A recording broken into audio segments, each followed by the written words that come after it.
Ahí está. Ya empecé a grabar. Elsa, todo tuyo.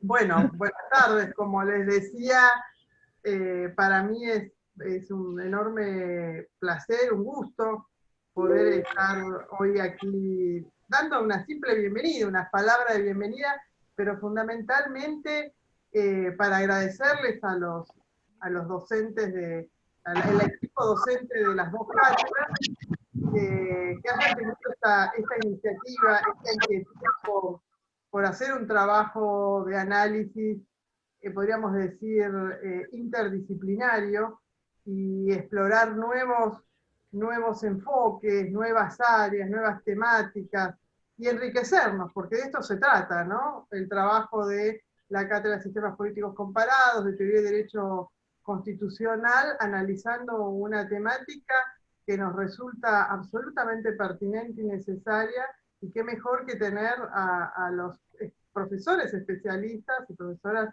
que puedan trabajar en este terreno. Y además hacerlo como lo hacen siempre, con generosidad, en el sentido de abrir estas propuestas al público más general. Yo siempre, cuando hablo con Cristina o con Juan Manuel, he hablado también, la importancia de poder llevar a cabo estos esfuerzos, pero además poder diseminar conocimiento, no solamente hacia adentro de las cátedras y el trabajo con los alumnos, sino llevarlo ahí más allá de nuestros equipos docentes y nuestras cátedras, más allá de nuestra facultad. Y como me explicaba recién Ezequiel, en este momento están participando interesados, podríamos decir, interesadas desde profesores, titulares, hasta especialistas en esta materia.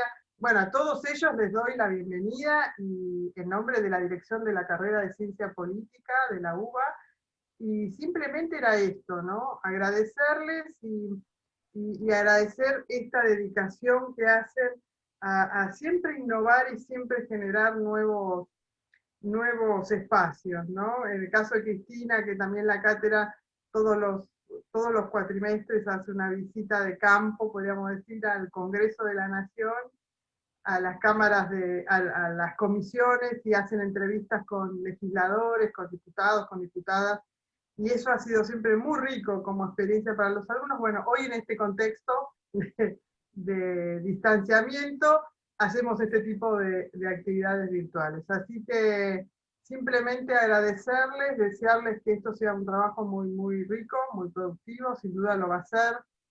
Hoy arrancan con Juan Manuel y después siguen con Mario, Mauricio, viejos amigos, colegas de la carrera, y después siguen con extensa agenda. Así que simplemente esto, y agradecerles. La verdad que esto hace a enriquecer a las disciplinas y a la carrera, por supuesto, y a los estudiantes que cursan estas materias. Así que muchas gracias, y bueno, y me quedo escuchando un ratito porque después tengo otra reunión.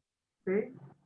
Bueno, muchas gracias a vos, Elsa, y realmente esto es posible por tu apertura, ¿no? Porque, digamos, das lugar, dejas estos espacios de trabajo, y eso es un mérito tuyo.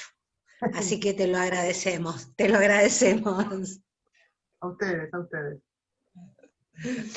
Bueno. Bueno, Sí, Ezequiel. No, yo básicamente en realidad hoy es el primer, hola para todos, yo y todas.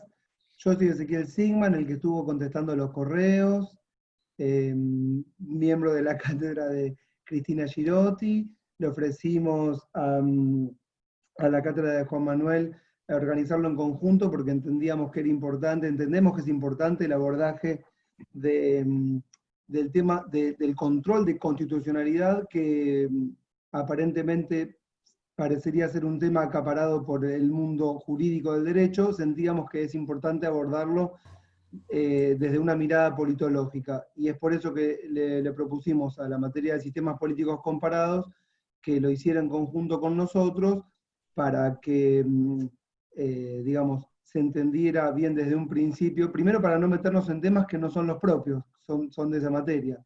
No queríamos entre comillas, acapararla, usurparla, pero después también para que se entendiera desde un principio que el tema metodológicamente tiene que ser abordado desde la ciencia política.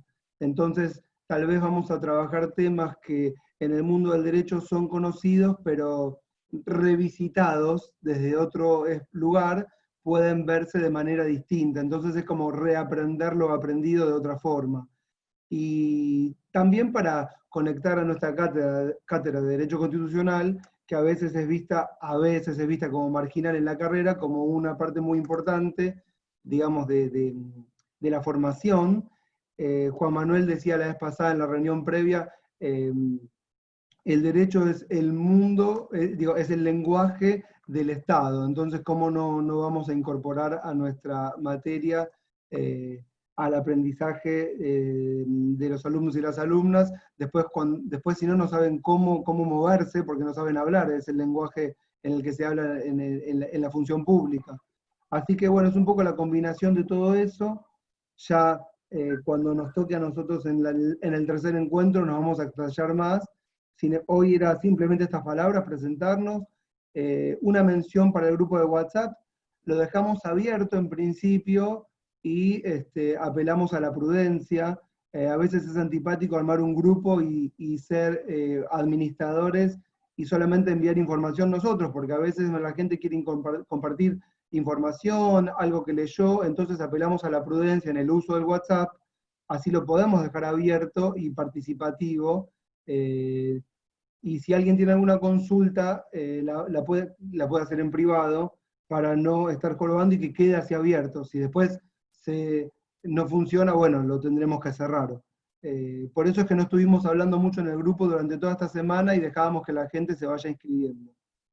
Creo que como palabras iniciales está bien, no quiero ocupar más espacio con Manuel, así que te dejo que continúes con el primer encuentro de hoy. Bueno, muy buenas tardes a todos y a todas. En primer lugar, bueno, obviamente agradecerle a Elsa su permanente apertura y fomentar este tipo de encuentros que son bastante poco usuales en nuestra facultad, lamentablemente, y desde hace tiempo, y creo que Elsa permanentemente nos convoca a hacerlo, ¿no? A traspasar la frontera de cada cátedra y a trabajar en conjunto, y en ese mismo sentido también, obviamente, a la cátedra de Cristina en general, y a Ezequiel en particular, que es el alma mater de esta idea, que nos vino a consultar a toda mi cátedra. Acá estoy yo con Mario, pero bueno, varios más de mi cátedra van a ser parte de esto, y siempre entendimos que era una idea bastante apasionante. Como decía antes, estamos muy acostumbrados en las cátedras a vivir bien para adentro cada una, a lo sumo tenemos relación con los que trabajamos temas comunes. Nosotros hablamos con Fundamentos 1, con Fundamentos 2, política latinoamericana, los historiadores con los historiadores, y estos espacios de intercátedra nos parecen enormemente relevantes, y también, como decía Ezequiel antes, y lo charlamos en la reunión previa, y vio a Elena, a Cristian, y obviamente con Cristina y con Mario, que de alguna manera nuestra disciplina, la ciencia política, surge en general del derecho. La ciencia política, en general, como disciplina, como institución, viene como un desprendimiento del derecho. Y yo les comentaba que sentía y comprendía que de alguna manera nos había pasado algo así como cuando alguien se va de la casa de los viejos. Uno se va de la casa de los viejos y de repente no quiere saber nada. Ni que le mande comida, ni pasar a buscar nada, y los viejos lo llaman, che, pero pasá a comer con nosotros. Y uno no quiere saber nada, ni con el cuarto, ni con nada. Y eso nos ocurrió en gran parte a los politólogos, no en la Argentina, en el mundo. Y de alguna manera, en esa especie de de esa salida traumática de la casita de los viejos, nos negamos a ver muchas cosas. Yo ya tengo mis buenos años, mucho más que Elsa, no lo voy a incluir en esto, pero cuando hicimos la primera reforma del plan de estudio de nuestra carrera, festejábamos que sacamos la materia de Derecho y Sistemas Normativos. Y quedaba obviamente constitucional, porque obviamente un politólogo no es constitucional, no podía empezar a hablar, pero bueno, Derecho y Sistemas Normativos festejamos y pusimos temas que más nos gustaban a nosotros. Y bueno, yo lo he comentado, lo he charlado con Elsa cuando hablamos de la reforma del plan de estudio. Después, cuando uno sale de la carrera y va a trabajar, ya sea en el ámbito público, como funcionario, como candidato, como lo que sea, se da cuenta que, digamos, como decía Ezequiel antes, como comentaba yo en ese momento, el derecho es el lenguaje con que está escrito el Estado. Es el derecho, recordando ahí a Oscar, a Oslak, es el idioma con que el Estado nos habla y con el que somos hablados por el Estado. Entonces, en buena medida, este divorcio fue muy, muy productivo para nosotros, sin ninguna duda para la ciencia política, y en buena medida también explica cómo nuestra materia, lo que es la política comparada, es muy buena, nos dedicamos mucho a comparar los parlamentos, nos dedicamos mucho a comparar partidos, comparamos muchos sistemas partidarios, comparamos algo a los ejecutivos, y no comparamos nada a los sistemas judiciales. Entonces, eso que decía Ezequiel, que de la parte del derecho requiere las herramientas de la ciencia política, las herramientas que nuestra disciplina ha ido construyendo, con sus más y con sus menos, pero en estos últimos 40, 50 años, un conjunto de herramientas que le son útiles al derecho para poder trabajar mejor lo que ustedes ya trabajan, también para la ciencia política es enormemente desafiante, enormemente necesario tomar la lógica del derecho y poder aprender en conjunto y volver, digamos, ya una vez que ya tuvimos 30 años fuera de la casa de los viejos, ya poder tener un diálogo más maduro y más necesario con el derecho. Así que desde ya más que contento y más que agradecido en nombre de nuestra cátedra por esta oportunidad que nos dan. Básicamente, ¿qué es lo que vamos a hacer nosotros? Yo hoy y Mario el miércoles que viene. Básicamente, los contenidos los van a dar los que saben del tema. Nosotros lo que vamos a hacer es aportar un conjunto de herramientas que la ciencia política ha ido construyendo en estas últimas décadas, como yo les decía antes, que nos han servido de una manera bastante útil, digámoslo así, para analizar distintas cuestiones del funcionamiento del Estado. Eso es lo que vamos a hacer.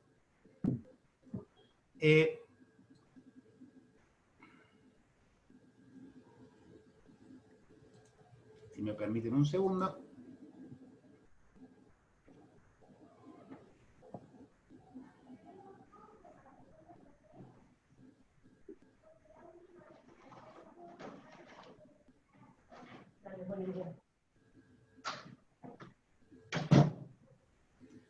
Lo que vamos a hacer entonces es, hoy, ver lo que es la política comparada y cómo es el estudio de las instituciones. Básicamente, ¿qué es la comparación? Vamos a ver, a partir de la comparación, tres grandes cuestiones. En primer lugar, ¿para qué? ¿Para qué vamos a comparar? ¿Para qué ustedes van a comparar sistemas judiciales? En segundo lugar, ¿cómo van a comparar esos sistemas judiciales? Y en tercer lugar, ¿qué es lo que van a comparar? De esos que llamamos sistemas judicial, ¿qué van a comparar ahí adentro? El cómo es la metodología. Y el qué es el enfoque. Como toda metodología y como todo enfoque, son discutibles. Nosotros hoy, por lo que charlamos con ustedes, vamos a presentar el que nosotros compartimos, que no es el único ni mucho menos, pero es un poco el que más se ha desarrollado, el que podemos decir el predominante hoy en la ciencia política, que es la metodología de la comparación y el enfoque neoinstitucionalista. Hoy vamos a ver rápidamente el para qué, la primera parte, algo del cómo y mucho del qué, mucho del enfoque, y el miércoles que viene con Mario se va a dedicar básicamente al tema de la metodología, ver cómo se compara en los hechos en lo concreto. Primero, una cuestión medio obvia pero importante.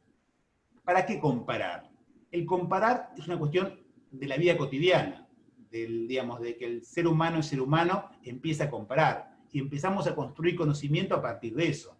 Vos sos más grande que el otro, esto me gusta más que lo otro, este hace más calor, hace menos calor. La comparación es parte de la vida cotidiana. Y como parte de la vida cotidiana, es parte de las ciencias sociales, pero en las ciencias sociales tiene un lugar muy relevante y muy particular.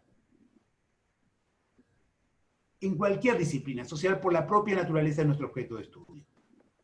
En primer lugar, la comparación es enormemente importante a la hora de la construcción de los conceptos.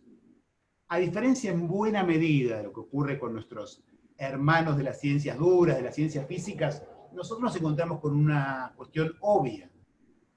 Las cosas, las unidades de análisis, las variables, los elementos que vamos a querer estudiar y comprender, no vienen dados de antemano, tienen que ser construidos. Un físico estudia los planetas están ahí. Un sistema judicial no es tan claro, un Estado mucho menos, una sociedad mucho menos. La construcción conceptual es una de las primeras tareas más importantes para las cuales necesitamos comparar. Construimos conceptos a partir de la comparación. Yo veo un sistema político acá, un sistema político allá.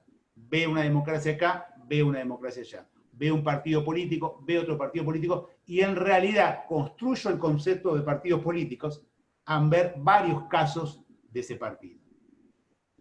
De ahí lo que llamamos la inferencia descriptiva, que tiene que ver esa comparación, qué sentido le damos. Es lo que yo decía antes. Esta democracia es mejor que esta otra. Este sistema judicial es más autónomo que este otro. ¿Qué defino como autonomía de un poder judicial? ¿Qué grado de autonomía? Alta, media, baja. Comparo, construyo. La comparación pasa a ser el elemento central, la principal herramienta que tenemos para poder ordenar ese mundo que tiene que ser construido. No vamos a discutir acá porque no es el objetivo de obviamente, de este curso, pero digamos, hay una mirada más positiva y una mirada más constructivista de la realidad social. Nosotros no nos casamos con ninguna, entendemos que hay cuestiones que más o menos vienen dadas, pero también vienen dadas a partir de construcciones previas. Entonces, la tarea siempre, la construcción conceptual, es imprescindible, y a través de inferencias descriptivas, poder también trabajar en la calidad de esos conceptos. Como van a ver centralmente con Mario, es una cosa que nosotros le damos mucha importancia en nuestra materia, el trabajo de los conceptos, que no pierdan sentido, que no sean demasiado elásticos, que permitan realmente abarcar lo que queremos abarcar, parece algo muy sencillo, pero como vamos a ver es bastante complejo, y para eso tenemos que comparar. En tercer lugar, construcción de hipótesis.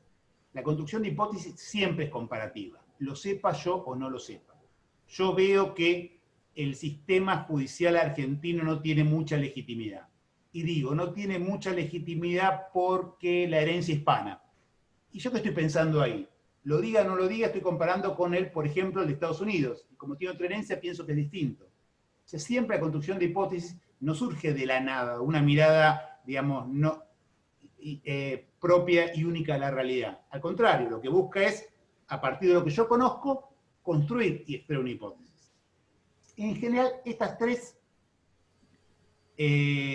cuestiones que tienen, tres cuestiones importantes de la comparación, no son tan marcadas en los cursos. ¿Por qué? Porque obviamente la cuarta es para nosotros la más relevante de todas. Es la puesta a prueba.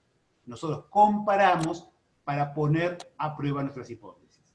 Si yo dije antes que un sistema judicial es más sólido por la herencia hispana, tengo que comparar los que tienen tal herencia con los que no tienen tal herencia y corroborar empíricamente si eso se da o no. Y así construyo conocimiento.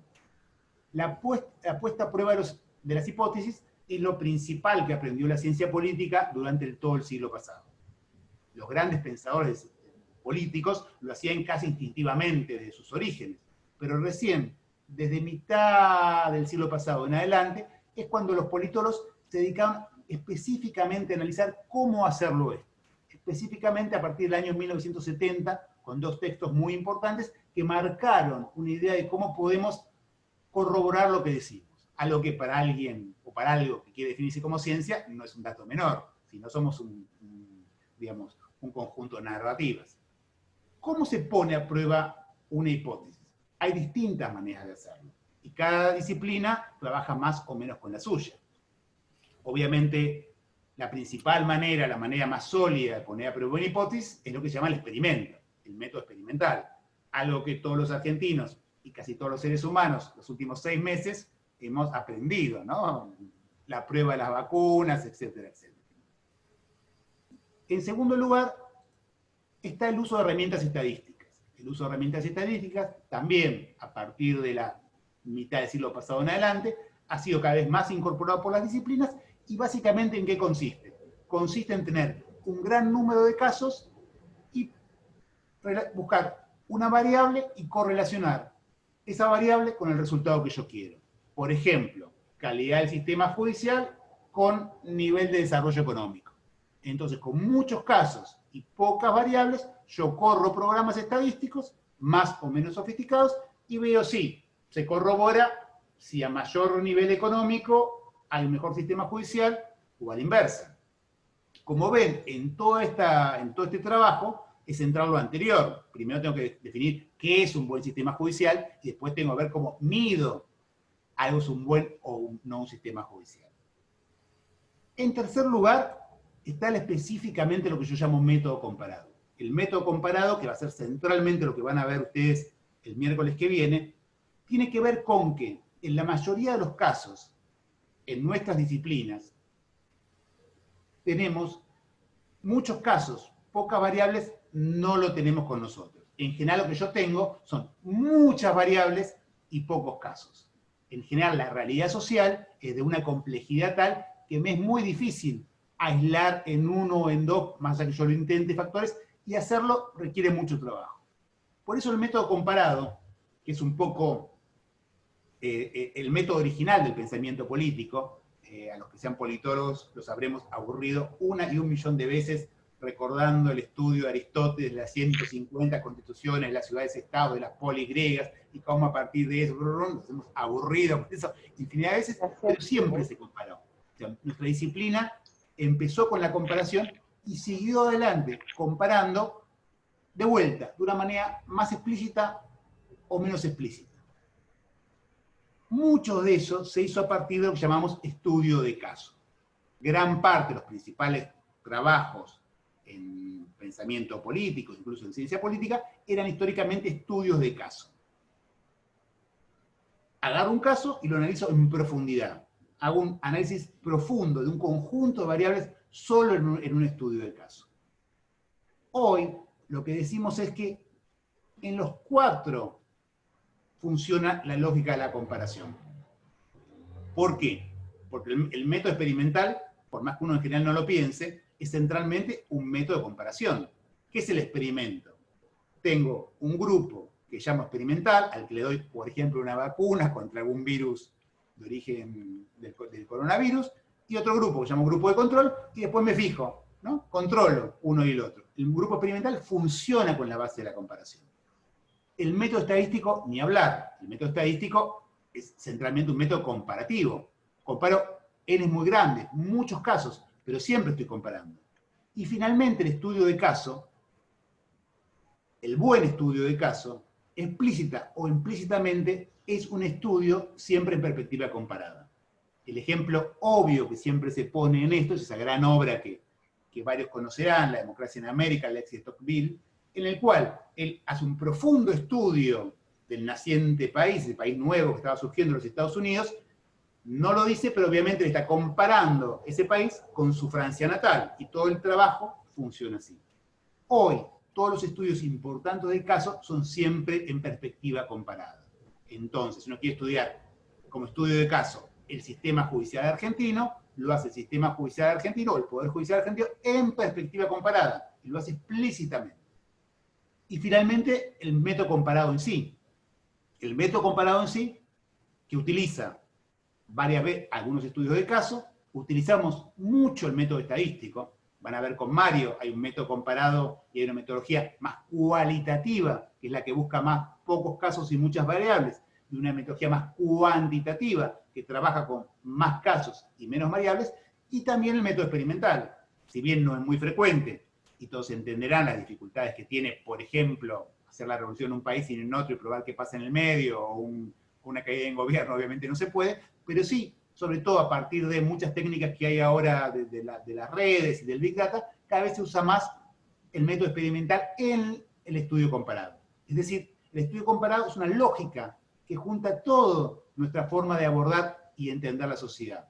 Lo importante es la rigurosidad del método. Y esto es finalmente lo más importante que nosotros les podemos proporcionar a ustedes. Un método para poder trabajar bien los conceptos, inferir a partir de ellos determinadas correlaciones, determinadas cuestiones del mundo, proponer a partir de esas visiones del mundo alguna hipótesis, y finalmente poner a prueba esa hipótesis.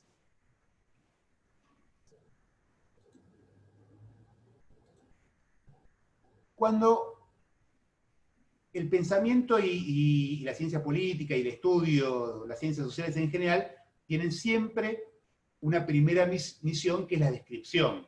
Describir cómo es la realidad, describir cómo funciona la justicia en la Argentina. En general, históricamente, se pasaba de describir cómo es la realidad a prescribir cómo debería ser esa realidad. Es decir, yo veía que algo no funcionaba muy bien y decía cómo debía ser eso que no funcionaba muy bien. La ciencia política antigua, clásica, por ejemplo, veía los partidos políticos. Miraba los partidos políticos y decía, los partidos políticos son poco programáticos, muy personalistas, muy clientelares. Lo que debe haber son partidos sólidos, con programas claros, con prácticas institucionales no clientelares, etcétera, etcétera, etcétera. ¿Qué es lo que faltaba acá? Lo que viene a aportar la ciencia a partir de ahí. Para poder pasar de la descripción a la prescripción, lo que hace falta es explicar por qué lo que ocurre es de determinada manera. Si yo creo que los partidos son de determinada manera y quiero que sean de determinada otra manera, lo primero que tengo que hacer es explicar el por qué ocurre lo que no quiero que ocurra para permitir que ocurra lo que sí quiero que ocurra. O sea, la dimensión del ser y el deber ser solo pueden vincularse a partir de su explicación, a partir de la comprensión analítica de lo que ocurre. Si no, en el medio no hay nada.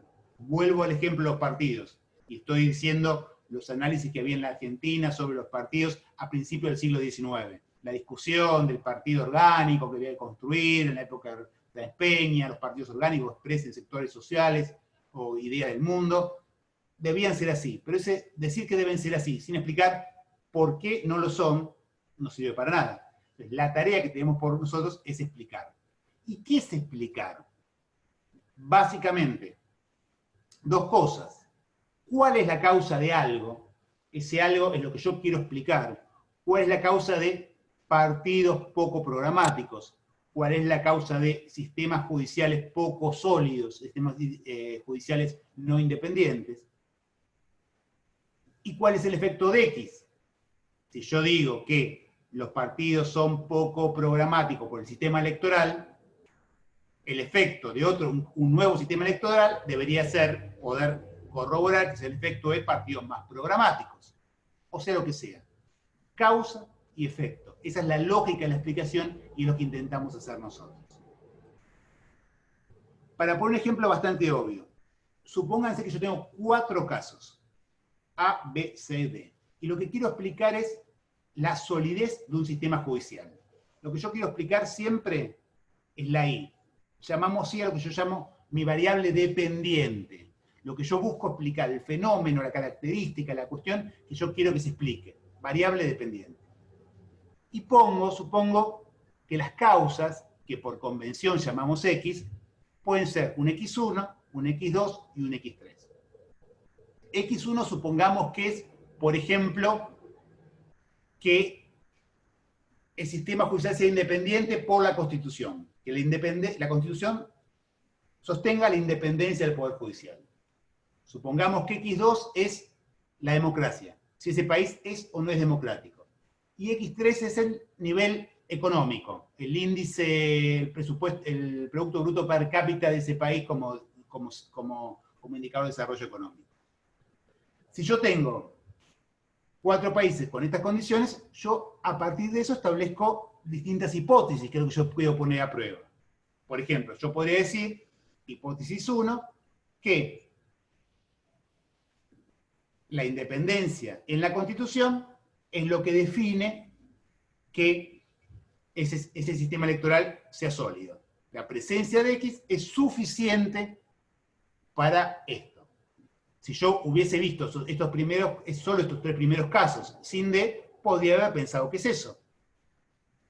Una hipótesis alternativa puede ser que que yo diga, hace falta que la independencia esté puesta en la Constitución, pero a la vez un régimen democrático, que es la hipótesis 2. En conjunto, este estérico significa que en conjunto. X1 y X2 son conjuntamente suficientes para que se produzca el resultado que yo quiero ver. O una tercera hipótesis, que yo diga, X2 es suficiente para que haya I. Con estas construcciones empezamos a definir mucho más lo que es la lógica de la comparación. Esto tiene que ver con los últimos desarrollos en la política comparada que me permiten comprobar qué estoy diciendo. Esto que estamos viendo acá se llaman tablas de verdad. Es poner lo mismo a la inversa. Acá tenemos, en los casos, en los casos en que X1, de vuelta, es que esté la independencia puesta en la Constitución. ¿Qué me encuentro? Que en tres casos, que hay poderes judiciales sólidos, la independencia está puesta. Pero en un caso no. Entonces, en este caso, lo que yo puedo entender es una condición, lo que llamamos causalidad necesaria. Es necesaria que esté esa variable para el resultado que yo estoy buscando. Pero obviamente no es suficiente. Esto me lo demuestra. ¿Qué pasa con la segunda variable?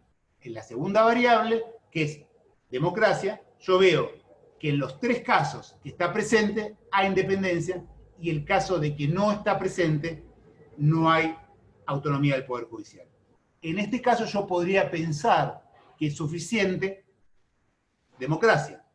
Obviamente, ¿esto de qué depende?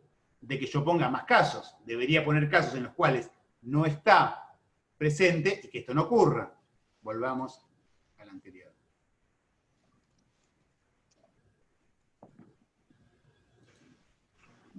Si yo sigo poniendo nuevos casos, voy a ver, por ejemplo, si en algún caso en que X2 no está, X1 no está, me encuentro que sí está acá y sí está acá.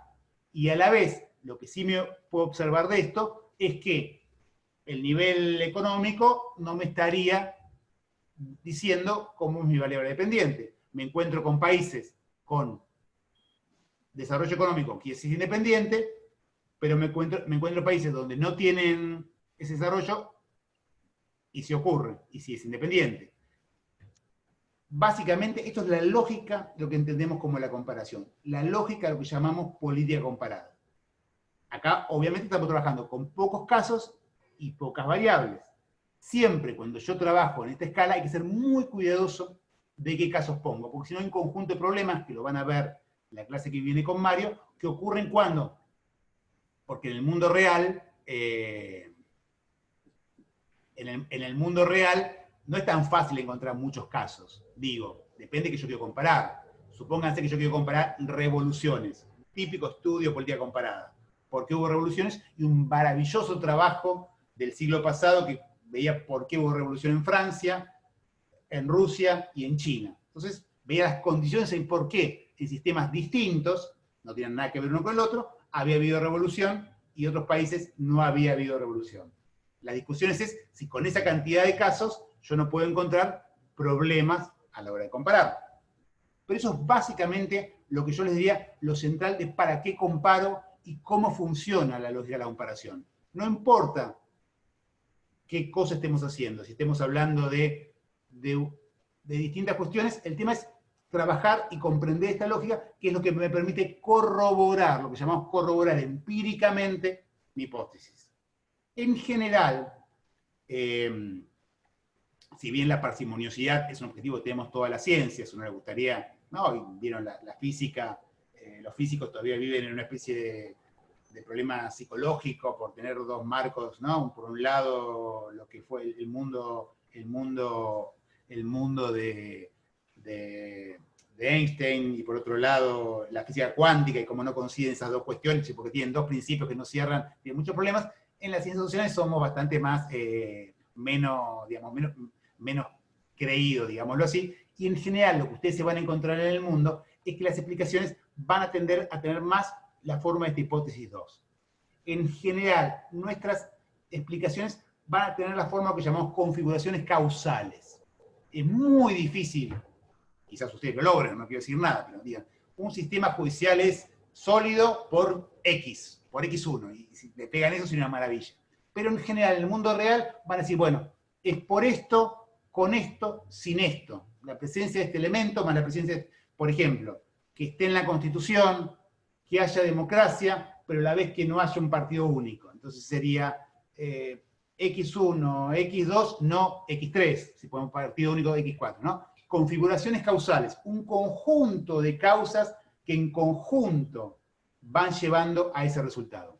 Lo importante, reitero, es trabajar fuertemente en cómo precisamos estas cuestiones Y obviamente, después, ¿cómo las ponemos a prueba? Porque las puedo decir muy fácilmente, pero si después empiezo a utilizar las distintas herramientas y no me cierra, obviamente esa explicación no funciona. Lo importante es la lógica del argumento y haber hecho, por eso yo empecé por donde empecé, los 3 pasos previos, que en general muchas veces se saltean. Mario acá es un fanático del tema construcción conceptual y me parecen unos temas centrales en nuestra disciplina, porque tendemos a darlo por hecho. Decimos partido político y todos creemos que hablamos de lo mismo cuando decimos partido político. Hablamos de democracia y creemos que más o menos decimos lo mismo. Y no es tan sencillo en nuestro mundo. O sea, la construcción conceptual es una tarea enormemente relevante y es muy difícil que haya un trabajo sólido que realmente tenga una capacidad explicativa, sino parte de trabajar muy, muy sólidamente lo que entendemos como la construcción de los conceptos. Bueno, espero no ir demasiado rápido. Cualquier cosa me van haciendo un gestito, pero más o menos, este sería un poco el para qué de la comparación. Dicho todo esto, pasamos a entender el qué comparamos. Porque uno obviamente puede comparar todo, pero todo con todo no sirve para nada. Vuelta, algún principio de parsimonía en nuestro trabajo tenemos que tener. De vuelta, ¿no? No vamos a hacer una ecuación única para explicar el conjunto del universo, desde el Big Bang hasta su final, pero tampoco podemos decir todo tiene que ver con todo y listo, porque ahí no servimos para nada. ¿Qué es lo que vamos a comparar? Básicamente nosotros vamos a buscar explicar resultados. ¿Qué es un resultado? Un resultado es algo que se repite, ¿no? Un sistema judicial sólido, sistema judicial poco sólido, sistema judicial deslegitimado. No es algo que está un día legitimado y otro día no y cambia. No, yo necesito tener un resultado, algo que se repite en el tiempo. Lo que nosotros llamamos un equilibrio, una regularidad empírica, algo que se da, ¿no? Que un partido gana siempre la elección en un lugar. ¿Por qué en distritos de este tipo siempre ganan partidos de este tipo? ¿Por qué en sistemas parlamentarios? O sea, cosas que se repiten en el tiempo. Nosotros buscamos explicar esas regularidades empíricas. En esa búsqueda de explicación, hubo en el conjunto de las ciencias sociales, la ciencia política en particular, pero en el conjunto de las ciencias sociales, una forma tradicional de explicar esto. En general, cuando uno volvía a esos grandes textos que hablábamos antes, Aristóteles, para poner un ejemplo muy claro, pero yéndonos para atrás a Platón, o después a San Agustín, etcétera, etcétera, en general la ciencia política surge a partir de explicar esos resultados a partir de las instituciones. Son las buenas instituciones las que definen los buenos resultados, ¿no? La buena constitución de una polis es lo que hace una polis justa, en Aristóteles o en Platón. La buena constitución de una sociedad es lo que hace a la nación cristiana. Hay una impronta muy fuerte en nuestra forma de entender la realidad que surge a partir de creer que son las instituciones las que definen ese resultado. Esta mirada fue la mayoritaria, digamos, del pensamiento político durante 250 años. Perdón, 2500 años, desde Platón hasta entrado el siglo pasado. Durante todo ese tiempo, siempre nuestra disciplina, con sus más y con sus menos, pensó de esta manera. Montesquieu pensando cómo diseña un buen régimen político. Inventó lo que hoy llamamos república, con la división de poderes, a partir de que justamente estas buenas instituciones iban a resultar un buen desempeño, un buen desarrollo social, un buen desarrollo económico, un buen desarrollo político. Todo nuestro pensamiento siempre tiene esa fuerte matriz institucionalista. Es más, cuando la ciencia política deviene en institución, disciplina, reitero, dentro de las carreras, dentro de las facultades, dentro de los espacios del derecho, era una disciplina fuertemente institucionalista. Creía que a partir de la institución se definía el resultado. La forma alternativa que surgió durante el siglo pasado es creer que esa explicación no está dada tanto por la institución, sino por las preferencias. Preferencias individuales, entendidas como ustedes la quieran llamar, deseos, opiniones, gustos, culturas, pongan el nombre que quieran, pero básicamente durante gran parte del siglo pasado, el conjunto de las ciencias sociales dejaron de poner el origen explicativo en la institución y se fueron a estudiar las preferencias. Eso en la ciencia política, en la sociología, se llamó revolución conductista. ¿Por qué? Porque queríamos ver las conductas que son lo que explican esto. El ejemplo que siempre damos, y también habremos aburrido con él, es el análisis de la República de Weimar. Ustedes saben, la República de Weimar, que terminó nada más y nada menos que en el nazismo, fue producto de una constitución enormemente avanzada para su época. Trabajaban en ella los principales teóricos de la época, el más conocido obviamente nuestro admirado Max Weber y tantos otros. Trabajaban en una constitución muy, muy moderna para su época, muy democrática, incorporaba cuestiones novedosas, un montón de cuestiones muy, muy relevantes. Y terminó nada más y nada menos que en el peor genocidio de la historia humana, que es el nazismo. Entonces, un conjunto de autores empezaron a explicar por qué. Y ahí surge, por ejemplo, un trabajo también brillante y clásico de dos autores, Almond y Berman, Gabriel Almond y Sidney Berman, dos maravillosos politólogos del siglo pasado, que dicen, no, quizás la institución era muy buena, pero ¿qué pasaba con la cultura? Si abajo de eso, la cultura cívica, si los ciudadanos en las escuelas, en el ejército, en la universidad, en la calle, en los partidos políticos, eran profundamente autoritarios, eran profundamente democráticos, eso no servía. Entonces, ahí viene explicar lo que ocurre, explicar los resultados, ya no más a partir de las instituciones, sino de las preferencias. Son las preferencias que tienen el principal peso explicativo a la hora de decirme por qué surgió Hitler, no tanto por su diseño institucional. Este cambio le pegó muy fuerte a la ciencia política, porque la ciencia política venía trabajando mucho en el lado de las instituciones.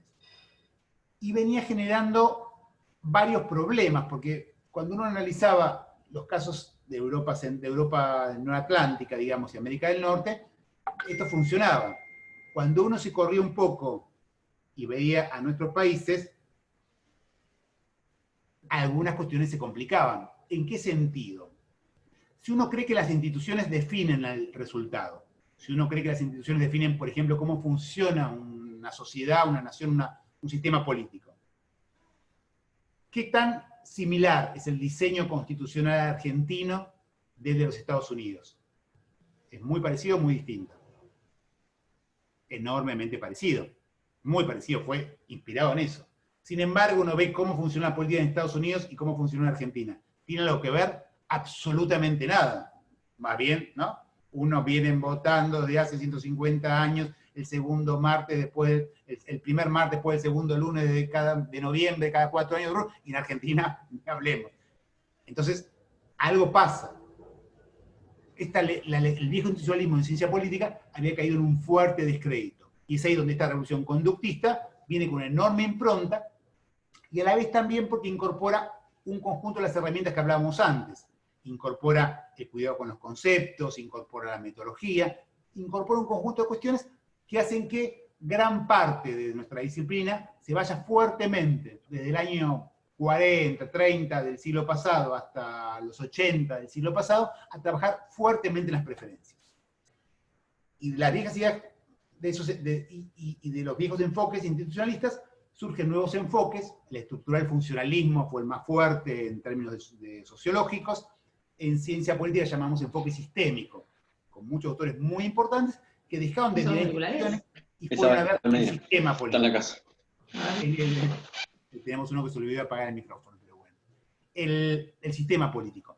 La materia que acá dictamos con Mario y varios más se llama sistemas políticos comparados, porque fue pensada en esos años, en los años del enfoque sistémico. Entonces uno comparaba sistemas. ¿Qué es un sistema? Es un conjunto de roles, un conjunto de funciones. Digamos, es una elevación en el nivel de abstracción. Yo no busco partidos, busco formas de representación. Yo no busco estados, busco sistemas políticos. Tuvo que ver también con un momento histórico en el cual aparecieron muchos más países, producto de descolonización, países donde era muy difícil encontrar un parlamento, encontrar nuestras viejas instituciones tan queridas por los politólogos. Y había que abrirse a muchas cuestiones del tema. Lo que llamamos la edad de oro de la política comparada tuvo que ver con aquellos años 50, 60, 70, en que los politólogos salían a mirar el mundo y a comparar países, un montón de países nuevos, con esta nueva lógica. Entonces, esta forma ha sido enormemente fuerte en la disciplina hasta pocos años atrás. Y ha sido fuerte no solo porque académicamente venía con, digamos, muy sólida, sino porque también hace referencia a la forma estándar que tenemos nosotros de pensar la política. Cuando pensamos la política sin demasiado, digamos, de manera automática, tendemos a pensarla a partir de las preferencias. Voy a usar un ejemplo que uso siempre, que también había aburrido a muchos con él cuando esta materia, pero que me parece enormemente ilustrativo. Imaginémonos que tenemos un país que, para hacerlo bien sencillo, se divide en 5 distritos, que para no complicarnos vamos a llamar 1, 2, 3, 4 y 5. Y en ese país, hay 3 partidos. De vuelta, para no complicarnos, partido A, partido B y partido C. Estamos haciendo un ejemplo con las formas más fáciles, los diseños institucionales más simples para pensar esto. Supongamos que en ese país hay elecciones. Viene gobernando A es el partido de gobierno. A es lo que llamamos el incumbent, el partido está en el gobierno, está ocupando el cargo. El sistema electoral que utilizamos, para hacerlo bien sencillo, en cada distrito, con un voto más, uno se queda con la banca. Es lo que nosotros llamamos sistema uninominal de mayoría simple. Con un voto más, uno gana el cargo. Ocurre esta elección, pasa esto, en este distrito gana este, en el 2 en este, en el 3 está esto, y lo que vemos es entonces que, para hacerlo también muy sencillo, pensemos que es un sistema parlamentario, entonces el Parlamento queda formado por 5 miembros. 3 del partido B, que gana estos 3 distritos, 1 del partido A y 1 del partido C. Dentro de ese Parlamento, que tiene 5 miembros, todos los parlamentos del mundo funcionan con base de mayoría absoluta. Para hacer gobierno, tienen que juntar la mitad más 1, explícita o implícita, no nos detengamos ahora en eso, para poder ser ese gobierno. En este caso, lo que tendríamos es un gobierno de B. Lo que los politólogos llamamos un gobierno monocolor de B. O sea, B gobierna solo, B no requiere a nadie para tener mayoría, o sea, B tiene un enorme poder político. Este resultado es un resultado bastante evidente. Si yo digo que venía, como dije antes, venía gobernando el partido A, viene esta elección y ocurre este resultado, esta clara victoria del partido B, ¿cómo lo piensa uno del sentido común? ¿Cómo titula cualquier diario, cualquier medio de comunicación? Clara victoria de B, la gente se cansó de y A, la gente confió en la capacidad de no sé qué de B. Esa es la mirada automática que tenemos en la política. Hay un resultado, ocurre esto, la gente quería eso, y uno lo piensa de esa manera. Y está bien. ¿Cuándo viene el problema? Cuando viene algún politólogo molesto y dice, pará, sumemos los votos que sacó cada partido. Y nos encontramos con esto, que en realidad A sacó bastante más votos que B, y B sacó casi los mismos votos que C. Entonces, ya no parece tan claro que la gente haya querido penalizar a ni que el pueblo haya dicho que tiene que gobernar B. Ya vemos que esto es un poco más complejo. Más aún, uno podría pensar, y de hecho lo hacemos nosotros, como decíamos de lo descriptivo a lo prescriptivo, si uno dice, y uno podría discutir, si este resultado es un resultado, que gobierne B es un resultado claramente democrático. En general los argentinos, y a muchos latinoamericanos y en Europa Occidental, si decimos que acá el ganador es B, nos hace un poco de ruido, ¿no? Nosotros estamos acostumbrados y tenemos la idea de que, una frase también de sentido común, que las elecciones las gana el que tiene más votos. Los politólogos sabemos que esto no es así, pero del sentido común uno dice, bueno, ¿quién gana? El que sacó más votos. Obviamente, como ustedes saben, hay muchos ejemplos, sin llegar a esto que estamos viendo claramente acá, pero que esto ocurre. Digo, ahora, si ustedes también, algunos son enfermos de las elecciones como yo, y venimos siguiendo día a día las elecciones en Estados Unidos, no miramos mucho el voto popular, no miramos muchos si Biden tiene 8, 6 o 5 puntos más que Donald Trump, sino vemos cómo está la elección en 3 o 4 distritos que definen la elección. Porque sabemos que en Estados Unidos, con menos votos se puede ganar. Y esto es muy normal en países que funcionan con esa lógica. Lo que para nosotros es raro y es no democrático, en otros países no. Por eso también es importante comparar. Cuando uno tiende a pensar que lo que llamamos los politólogos parroquialismo, uno tiende a pensar que lo que uno conoce es lo que siempre hay, lo que ocurre. No, uno para poder conocer cómo es en Argentina, tiene que pensar cómo es en Uruguay. Y para saber cómo es en Argentina y Uruguay, mira Estados Unidos y Rusia y China, etcétera, etcétera, etcétera. La comparación nos permite ver un fenómeno de vuelta, como este, que para nosotros estaría escasamente democrático, en otros países funciona así. Bueno, en la última elección, todos lo saben, Trump ganó el colegio electoral teniendo más votos que Hillary Clinton. Y esto es muy normal. En el siglo pasado, en Estados Unidos, hay al menos 6 elecciones en las cuales el ganador sacó menos votos. Es raro para la lógica argentina, ¿no? Yo siempre cuento la anécdota de cuando Gore tiene que anunciar su derrota frente a Bush. Y sale diciendo, bueno, la gente no me quiso, la gente no acompañó, bueno, me equivoqué, no sé qué, no sé cuánto. Sin embargo, había sacado 3 millones de votos más que su rival. Pero en esa lógica es entendible.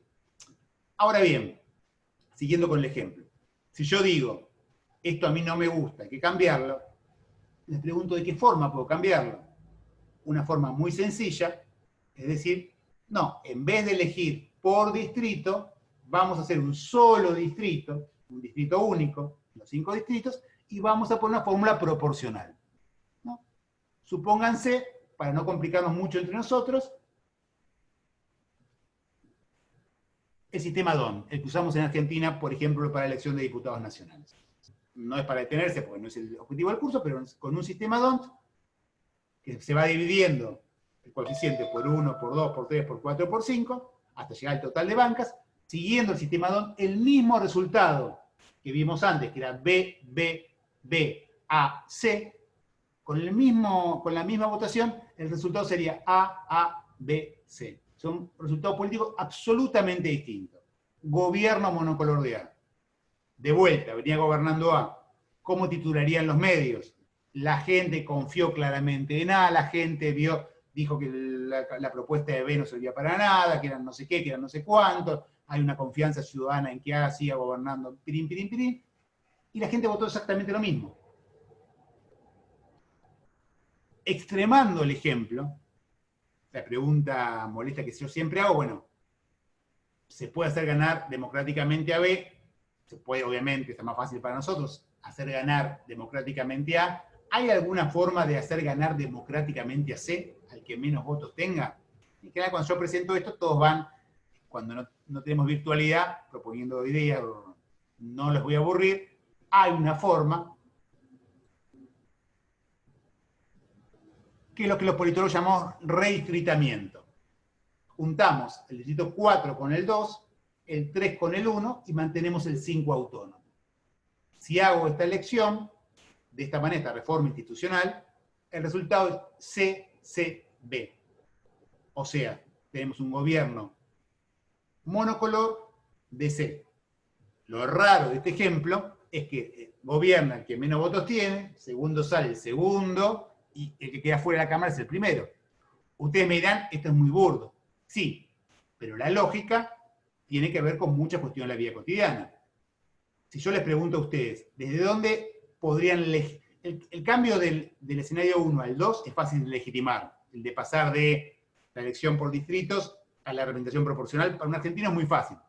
Democracia, los votos valen 1, esa otra mentira que se repite en el sentido común como si fuera cierta, pero que es un valor normativo relevante. Deberían valer 1, es decir, no vale 1, deberían valer lo mismo. Pero bueno, acá en este tercer ejemplo claramente no. Pero si yo les pregunto, ¿hay alguna forma de justificar esto? Sí lo hay. Por ejemplo, el federalismo.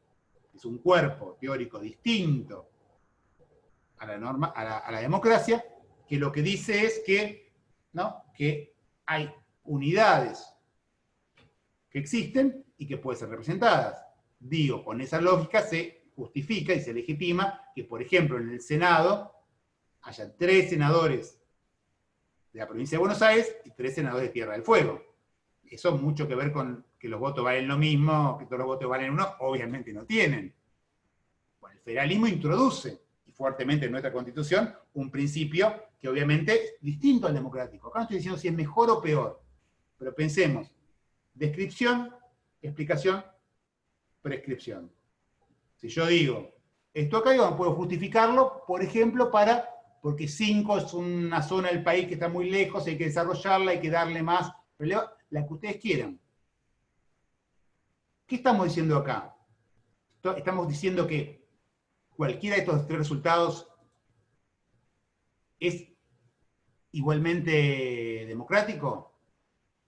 Perdón, obviamente no. Lo que estoy diciendo es que esta lógica existe. Por ejemplo, esta ilustración que pongo para ser un poco más amena en la clase, eso que llamamos lo que dijimos antes, ya que se llama redistributamiento, en ciencia política se lo llama gerrymandering, en honor de un gobernador de Estados Unidos que se llamaba Gerry, que para tener mayoría en la Cámara Distrital, armó distritos que un caricaturista de 1812 llamó con forma de salamandra. Se llama gerrymandering, estas cosas de juntar distritos para garantizar mayorías. Así lo van a encontrar mucho en la literatura, el gerrymandering. En Argentina se popularizó mucho la división cuando el general Perón puso sistemas uninominales en la ciudad de Buenos Aires, que juntaba, zonas bastante diversas para garantizar un determinado resultado. Acá los argentinos esto nos parece un disparate, pero si vamos a Estados Unidos, miren este distrito, el distrito 4, que nada más y menos tiene a la ciudad de Chicago, un distrito bastante relevante en la elección. Miren lo que es este distrito, es todo esto y todo esto. O sea, ni siquiera tiene contiguidad territorial. ¿Por qué se armó así? Porque se distribuyó de esa manera. Porque le convendría a quien lo hizo, porque ahora se llama gerrymandering impositivo cuando uno quiere, por ejemplo, privilegiar una minoría, por lo que sea. Pero miren, por ejemplo, estos ejemplos que son muy normales en la política. ¿Qué estoy diciendo con esto? Que el ejemplo que yo usé, obviamente está construido para que vean eso, obvio, pero que no inventa, toma extremos de la sociedad. ¿Y qué es lo que básicamente nos muestra? Que esta idea de que las instituciones, que las preferencias por su lado explican los resultados, tampoco tiene sostén en la realidad. Que entre las preferencias y los resultados están las instituciones. Ahora bien, que entre las preferencias y los resultados están las instituciones, no sería tan problemático. Si yo creo que basta un buen diseño institucional para hacer que esas preferencias impacten correctamente en el resultado, sería tarea, como viene haciendo la ciencia política, el pensamiento político, desde Montesquieu a mitad del siglo pasado, a pensar, bueno, la mejor institución que me garantiza esta cuestión. Lamentablemente, hoy sabemos que esto no es así. Que no existen instituciones que sean capaces de canalizar preferencias, porque el problema está en las propias preferencias. Y que en realidad la institución no está en el medio de las preferencias, sino que lo que me explica, y esto es lo que llamamos el enfoque del institucionalismo, lo que me explica la realidad no son ni las instituciones por su lado, ni las preferencias por el suyo, sino justamente esta vinculación, esta interrelación entre instituciones y preferencias. Un sistema electoral produce un resultado, pero el pueblo, la gente, sabe el sistema electoral y no vota igual si es uninominal, proporcional o no sé qué. Ese juego entre la institución moldea las preferencias, y a la vez las preferencias también son las que moldean las instituciones y de hecho pueden cambiarlas. Por eso la importancia ahora cuando decimos qué vamos a estudiar a partir del enfoque neoinstitucionalista son instituciones. Pero instituciones que no tienen demasiado que ver, no son solo las viejas instituciones que hablábamos hasta hace 20 o 30 años. ¿Qué entendemos como una institución? Un rasgo estructural de una sociedad. Esa institución puede ser formal o informal, y esa diferencia no es muy relevante. El viejo institucionalismo veía instituciones formales, leyes, normas, decretos. Hoy sabemos que esa diferencia entre una institución formal y una informal no es demasiado relevante. Puede haber instituciones informales que sean mucho más fuertes que instituciones formales. Miren si lo sabemos en Argentina. Uno puede votar una ley que no tenga ningún impacto en la realidad y puede haber una práctica que se repite hace 40 años enormemente sólida y que jamás sea una ley.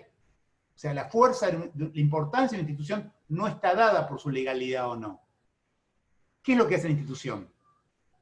En primer lugar, trasciende a los individuos, más allá de una preferencia individual. Implica la acción, la interacción de individuos a través de interacciones que son pautadas y son predecibles. Los actores saben su funcionamiento. Debe ser razonablemente estable en el tiempo, no inmutable, pero no cambiar todos los días. Si yo saludo, para poner un ejemplo tontón que uso siempre, ¿por qué yo saludo así y no así? Porque cuando yo hago así, el otro sabe que lo estoy saludando. Si hago así, no. Esa es una pauta compartida. ¿Qué me es esto? Es una institución, es una cuestión que me permite ahorrar, ¿no? Reduce el costo de información. Yo, hola, ¿cómo estás? ¿Te saludo? No, ya está. Pero lo tengo que hacer así, lo tienen que entender que lo hago así en vez de así. Para poner el ejemplo más tontón y más inocente al respecto. Todas las instituciones sociales juegan ese papel. Debe tener, como yo decía antes, un efecto sobre el comportamiento individual. ¿Qué quiere decir esto? La eficacia. Lo importante de una institución no es cualquier otra cosa. Lo importante es que sea eficaz, que cuando yo hago así, el otro sepa que yo hago así. Una práctica tenga efecto sobre la realidad. Obviamente, para que esto ocurra, tiene que ver con la existencia de valores compartidos, que son los que dan el sustrato al funcionamiento de esa institución. Que a la vez, como tales, lo que hacen es generar incentivos, positivos y negativos. Fomentan algunas conductas, incentivan determinadas conductas y desincentivan otro tipo de conductas. Basta, si lo sabrán ustedes, con un código penal. Es un ejemplo muy claro de incentivos negativos. Y una institución nunca es neutral. A ver, uno podría decir que saludar así parece más o menos neutral, pero quizá para alguno no. Cuanto más compleja y relevante la institución, más en claro queda que eso no, esta neutralidad no es tan claro. Las instituciones siempre tienen un efecto positivo, ¿no? Reducen el costo de información, funcionan como el cemento del lazo social, etcétera, etcétera, etcétera. Pero siempre generan lo que llamamos asimetrías de poder porque tienen efectos redistributivos. También utilizando un ejemplo bastante tontón, pero que hablamos cuando empezamos la clase con Elsa de la charla que dio Adam Przeworski, unos principales politólogos vivientes en el mundo. Siempre Adam Przeworski dice, cuando habla de la democracia, ¿no? Y las instituciones, él dice lo siguiente: en un partido de básquet, ¿de qué depende si el partido lo gana un partido de enanos o un partido de gigantes? ¿De qué regla? Básicamente a la altura que pongo la canasta. Si la pongo muy alta, los gigantes van a hacerlo muy fácil. Si la pongo muy bajita, le va a doler la espalda y el enanito se la va a poner. Ejemplo muy simple, pero en un sistema político pasa lo mismo, ¿no? Un sistema de financiamiento que permita no aportes individuales, libere los aportes individuales, los impida, permite cualquier gasto, ¿no? No. Siempre las instituciones juegan este papel. Entonces, ¿qué es lo que entendemos como este enfoque particular que llamamos neoinstitucionalista? A diferencia, para tenerlo en claro, de nuestro viejo análisis institucional, del análisis de las constituciones, de los libros de texto, de ese viejo análisis. Sintetizando, en primer lugar, busca ser más explicativo que descriptivo. Las descripciones son importantes, son base para muchos análisis, pero lo que uno busca no es describir cómo son las cosas, busca explicar por qué son de esa determinada manera. De vuelta, incluso si uno tiene una intención más normativa de transformación, para poder que eso tenga algún sentido, tiene que poder explicar por qué puede ocurrir. Volviendo al ejemplo que yo di al principio, si yo digo los partidos argentinos son poco programáticos, personalistas, clientelares, deben ser tal y tal y tal cosa, para que eso no quede en un juicio abstracto de valor, debo decir, son personalistas porque en la Argentina el sistema electoral genera este tipo de incentivos y por lo tanto, si yo, por ejemplo, cambio este sistema electoral, voy a hacerlos menos personalistas. ¿Por qué son clientelares? Porque en Argentina se permite que los candidatos que están en el gobierno utilicen los recursos públicos. Bueno, cambio esto, ¿se entiende? O sea, la explicación no solo es importante por la explicación misma, no solo es importante para nosotros como analistas, que nos vamos a sentir muy contentos si vemos una regresión lineal que me cierra perfecto, sino también por la utilidad social de lo que decimos, ¿no? Para mejorar el sistema judicial hace falta hacer tal cosa, no debe ser bueno, porque ahí estamos todos de acuerdo, debe ser bueno. ¿Qué bueno, en primer lugar? ¿Y cómo hago para que eso sea bueno? Y eso tengo que poder corroborarlo empíricamente, viendo, por ejemplo, los sistemas judiciales que creo que son buenos en el mundo, qué características tienen, que no tiene la gente, etcétera, etcétera, etcétera. Explicar es la base, el aporte que podemos hacer nosotros. Narraciones interesantes. Obviamente hay una dimensión de nuestra disciplina que yo no la descarto, que a mí me parece muy importante, es que sean buenos textos, que sean textos lindos, ¿no? No es lo mismo leer un texto que es horrible, de un texto muy bien escrito. Sin duda es mucho mejor, digamos, La democracia de América de Tocqueville, que mucho más. El 18 Brumario de Luis Bonaparte, Marx, a mí me gusta infinitamente más que El Capital, no tengo duda. Pero esa cuestión narrativa es secundaria frente a la producción explicativa. Nuestra tarea es poder explicar el por qué ocurre lo que ocurre. Para eso, el desarrollo teórico y de los métodos es central. Ahí puse el métodos cuantitativos y cualitativos, ¿no? Faltaría métodos cuantitativos y cualitativos. Poder utilizar bien los métodos, utilizar bien la metodología que me permita poder, reitero, corroborar lo que digo. Y obviamente, nos preocupamos mucho más por el aspecto real que por el formal de las instituciones. No nos interesa demasiado el aspecto formal, porque lo que nos interesa es si eso tiene un impacto en la realidad. Uno puede ver la mejor institución, pero si no cambia absolutamente, no impacta en la realidad, no le cambia demasiado, lo que me interesa a mí es lo positivo, lo concreto, cómo actúa y qué genera. Y centralmente, y volviendo al principio, este enfoque lo que busca entender que solo podemos hablar de instituciones en términos de una perspectiva comparada. Esto me parece lo central. Uno, para entender cualquier cosa de donde uno vive, el funcionamiento del sistema judicial, del legislativo, del ejecutivo, tiene necesariamente que comprender otros. No tiene que ser obviamente un especialista en eso, pero tiene que entender que esto es así. Y entender que esto requiere mucho trabajo conceptual y trabajo analítico. Porque una gran diferencia que hay entre las instituciones y las preferencias es que las instituciones son complejas. Yo puedo, en términos de preferencias, construir explicaciones sencillas. Una ciencia hermana de nosotros, que es la ciencia económica, construyó todo el prestigio que tiene acá a partir de una ley, que es la ley de oferta y demanda. ¿Esa ley de qué parte? De creer que un resultado, un equilibrio que ellos llaman precio, se define a partir de preferencias. Gente que quiere vender algo por tanto y gente que quiere comprar algo por tanto. Que eso generan dos curvas que se llaman oferta y demanda, se cruzan. Esa es la idea de explicar a partir de las preferencias. Miren la simplicidad de ese análisis, que está bueno, compárenla con la dificultad que tenemos nosotros. Si yo les digo a ustedes, sobre todo a los que son expertos en cuestiones jurídicas, si el sistema jurídico argentino es igual a algún otro del mundo, ¿alguien va a decir que es igual? Obviamente no. No puede haber dos sistemas iguales. Desde todo sentido, de cómo se eligen, quién los nombra, cuánto tiempo, qué sector social son. Hay una infinidad que hacen a las instituciones siempre enormemente complejas. Un sistema electoral. El sistema electoral argentino no es igual en ningún otro lugar del mundo. Y el uruguayo y el santafesino, y en cada partido de la provincia de Buenos Aires, uno puede encontrar alguna diferencia en cómo se presenta la lista, infinidad de diferencias que hacen que cada institución sea en buena medida casi única e irrepetible.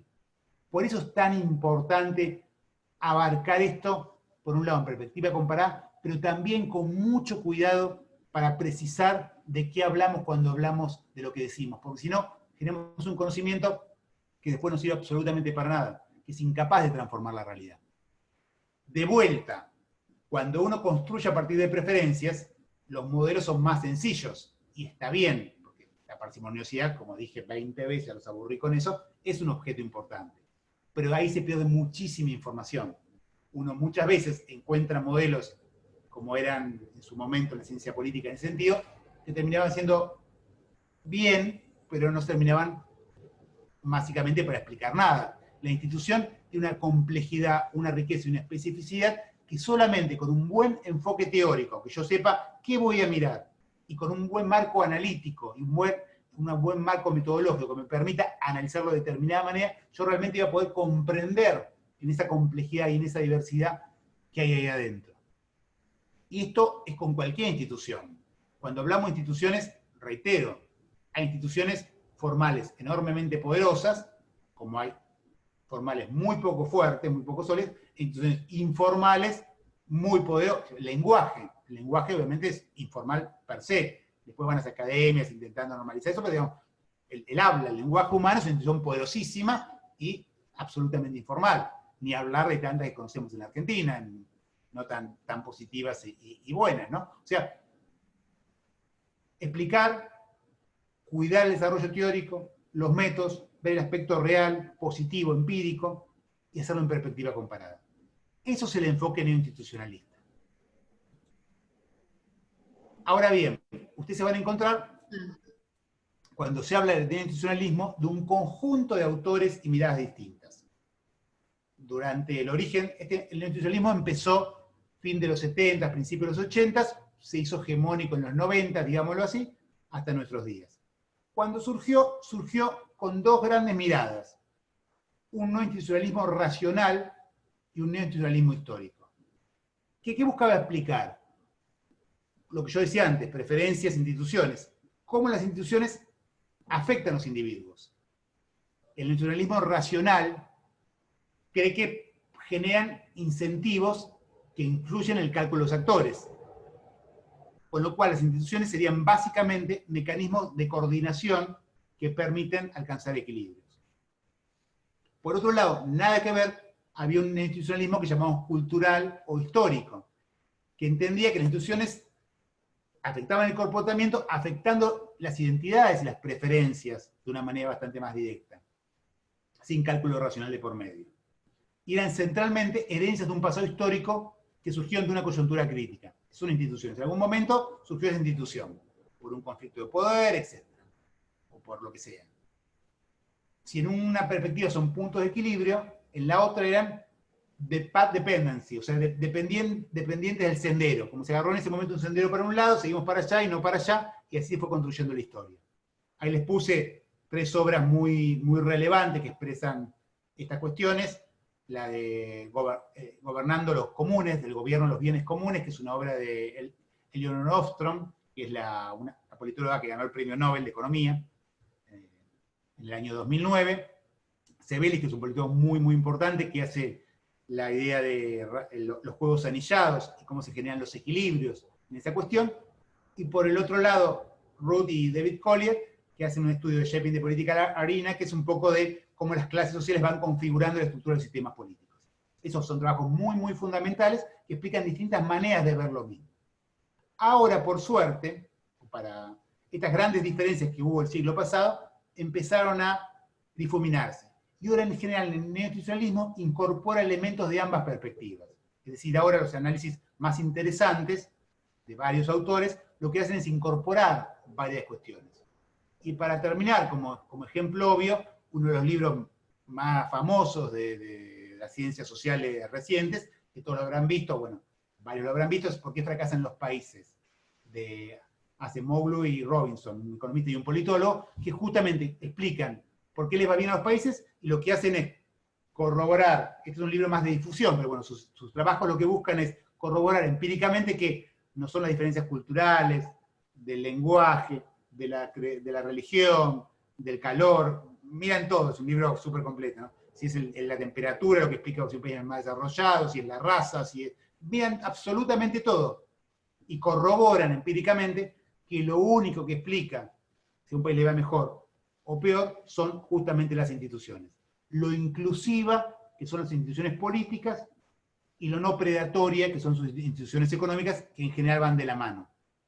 Y lo explican a partir de coyunturas críticas. O sea, juntan cálculo racional con dependencia del sendero y coyunturas críticas. En un trabajo anterior, que fue menos famoso, pero muy relevante, que busca explicar los orígenes económicos de la dictadura y de la democracia, básicamente construyen un pequeño modelito que tiene que ver con, para un ejemplo muy sencillo, la élite en un país tiene un conflicto social, hay un reclamo redistributivo muy fuerte. Puede hacer 2 cosas: o elige democratizar y se pasa a la democracia, o elige prometer que va a redistribuir, sin que haya democracia. Frente a esa acción, el segundo jugador, que sería el pueblo, tiene 2 posibilidades: o le cree a la élite y no hace la revolución, o no le cree que va a redistribuir nada y hacer revolución. Entonces, otro escenario. Y ahí depende de la suerte. No hace la revolución, la élite cumple su promesa, hay redistribución, se pasa a C, no cumple la promesa y se pasa a D. De una cosa tan sencilla y tan simple, estos autores, que son normalmente relevantes, explican cómo se llega a la democracia y a la dictadura justamente a partir de esta doble vinculación, cálculo racional y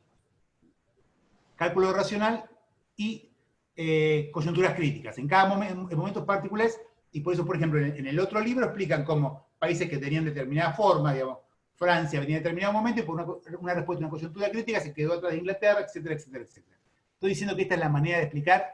No. Lo que estoy diciendo es que, básicamente, son ejemplos claros de cómo, a partir de precisar con claridad los conceptos, ¿no? Cada uno de estos hay que precisarlo explícitamente, precisar los conceptos, buscar lo que quiero explicar, mi variable dependiente, buscar las posibles explicaciones a eso que quiero explicar, y seguir con metodologías